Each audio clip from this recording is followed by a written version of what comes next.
All right, guys, what we're going to do today is continue with the Trojan War. And in the last video, we talked about how it all started, the mythology behind it that had to do with a Greek wedding, specifically a wedding of a couple of gods. And one god in particular was not invited. Her name was Eris, and she was the goddess of discord. And discord basically is, the meaning of that is maybe disagreements, fights, things like that. So when she wasn't invited, of course, this is going to shock you since she was the goddess of discord, she started a fight at the wedding. And as she was stomping out, she threw this golden apple, which was called the golden apple of discord, on a table. And it happened to be at the table of Aphrodite, Hera, and Athena. And Eris said on her way out, this apple belongs to the person who is the goddess that is the fairest of all of them. And that led to a contest where the most handsome man was believed to be in the Greek world. He was the prince of the city of Troy. His name was Paris. He was the one to judge it. Now, of course, each one of the goddesses gave kind of a little bribe to Paris, said, hey, I'll do this for you if you vote for me. And once they did that, he chose Aphrodite, which Aphrodite said she would give Paris, the most beautiful woman in the world. Her name was Helen. Only one problem with that, though. She was married to the king of Sparta. But Paris didn't care, and he went ahead and abducted her, probably willingly. Helen probably didn't put up much of a fight, and took her back to Troy, and that started the whole Trojan War, according to the Greek mythology. Now, we talked about Achilles and where he came from. Remember, he's the guy who's invincible except for his heel. You know, the whole Achilles heel thing. We'll talk about that in a little bit, though. All right, so continuing on. Now, this war, this Trojan War between the Greeks and the Trojans, all over Paris taking the Queen of Sparta, lasted for 9 years. And up until this point, nobody was really winning. It was kind of at a standstill. No one was really had advantage of the other side. And what happened was something that was bad, and it was bad for the Greek side. There was a plague that went through all of the forces of the Greeks. And that was bad, and people were dying. Now, a prophecy from the oracle said that the reason for this was because the leader of the Greek forces, his name was King Agamemnon. Say that 3 times fast. Agamemnon. Okay. Anyway, his arrogance and bad leadership caused the plague. So the only way that they could get rid of it is to take one of their captives and give him back to the Trojans. Well, this captive was actually a woman that Achilles had captured during their first attack on the city of Troy. They had attacked a temple, and it ended up being, I believe, the king's daughter, the king of Troy's daughter. He took her, and eventually he fell in love with her and kind of kept her captive. Now, because this plague was going through and the oracle said, hey, give her back and the plague will end, Agamemnon was like, yeah, we'll give it back. We'll give her back. Take her, give her back. And ordered Achilles to give her back. Now, Achilles was kind of spoiled. He was kind of a brat. He was invincible, the best warrior in all of Greece. And he tended to get whatever he wanted and didn't take not getting what he wanted very well. So he kind of pouted, stuck his lip out, just like that, and said, no, I'm not going to send this prisoner back. I love her. I want to keep her. Kind of like a puppy or something. Can I keep her? Anyway, Agamemnon said, no, we've got to send her back. These people are dying. Well, he said, fine, you send her back. I'm not fighting for you. Went to his little tent at the Greek camp, went in there and said, I'm not coming out. I don't care if the rest of you die. I am not going to fight for you. So he's kind of pouting, being kind of a brat. So his best friend, Patroclus, went into him and said, hey, man, come on. We can't win without you. We can't defeat the Trojans without you. You've got to come with us, and you've got to fight with us. Get over this stuff, man. You're acting like a brat. Achilles was like, nope, not going to do it. Sorry, you can all die. I don't care. So, later that night, Patroclus knew that he had to do something, because if the rest of the Greek troops knew that their best warrior, this guy who was basically invincible, was not fighting on their side, that they were not going to be real happy, and they were going to be kind of down and be like, oh my gosh, there's no way we're going to beat the Trojans without Achilles. So Patroclus came up with a plan. He snuck into Achilles' tent and took his armor and put it on for the next day's battle, because everybody could tell who was Achilles on the battlefield, even both sides. They knew by his armor. So Patroclus led the troops against the Trojans the next day, both sides thinking that it was Achilles.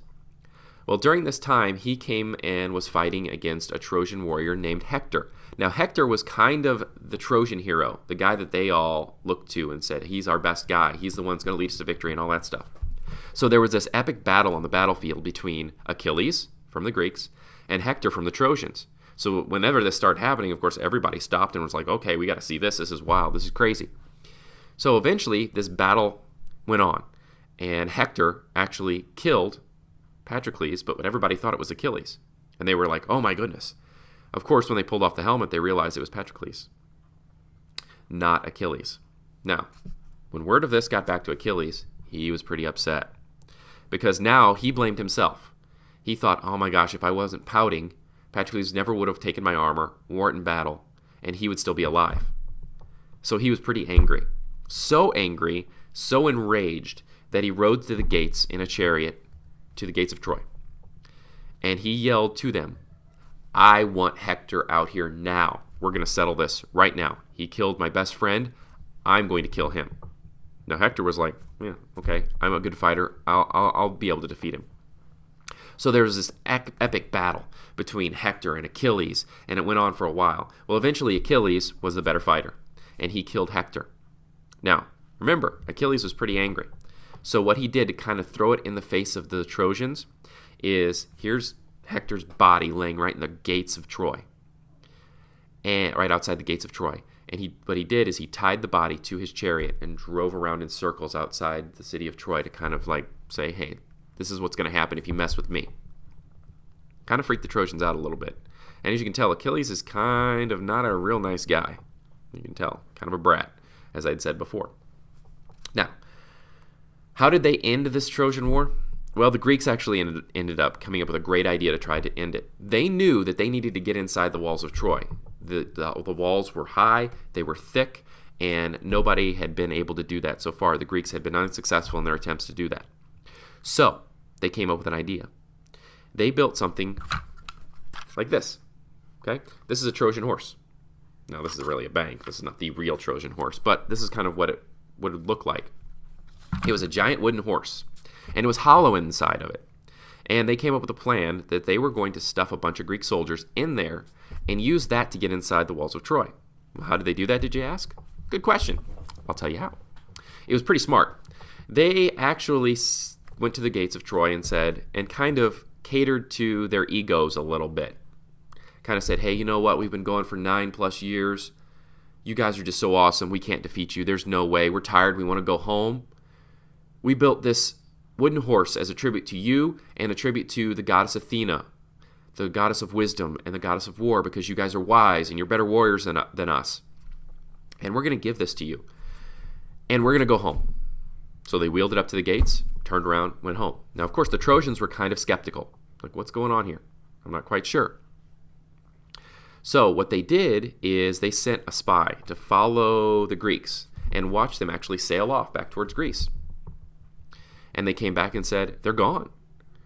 So they thought, okay, we won. So let's wheel this monument they built to us inside and have a big party. And that's what they did. They had a big party with this Trojan horse right in the middle of their city. Well, of course, everybody partied. They got all worn out. They fell asleep. Now, in the meantime, the Greeks knew this.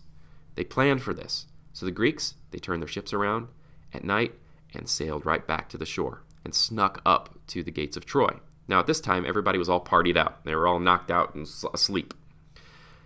The soldiers that were in the Trojan horse, they climbed out, unlocked the gates for the rest of the Greek soldiers, and they destroyed the whole city, killing a lot of people. Now, there were people that did escape. Some Trojans did escape, but not very many. Now,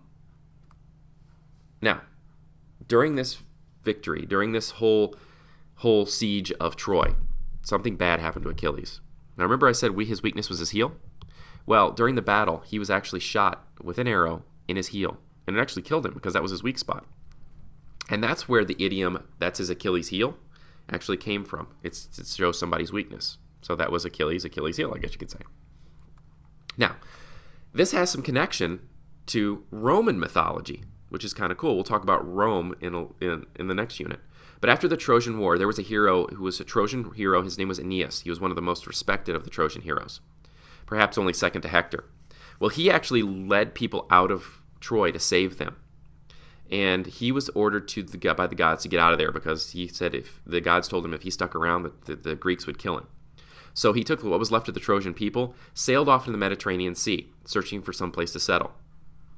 Eventually, he landed in Italy and is credited with founding the Roman culture. That's why the Greek culture and the Roman culture were so similar, is because of this mythology of Aeneas. Okay? So that ties into why the Romans had the same gods and goddesses and stuff like that. And we'll talk more about that when we talk about Rome. But that's kind of the short story of what happened with the mythology of the Trojan War. Now, we don't know if these events actually happened, if they were based on real events. We don't know. We don't know that yet. Hopefully soon we can find out. All right? So there's your information. Hopefully you liked it. It's a pretty interesting story. Pretty cool.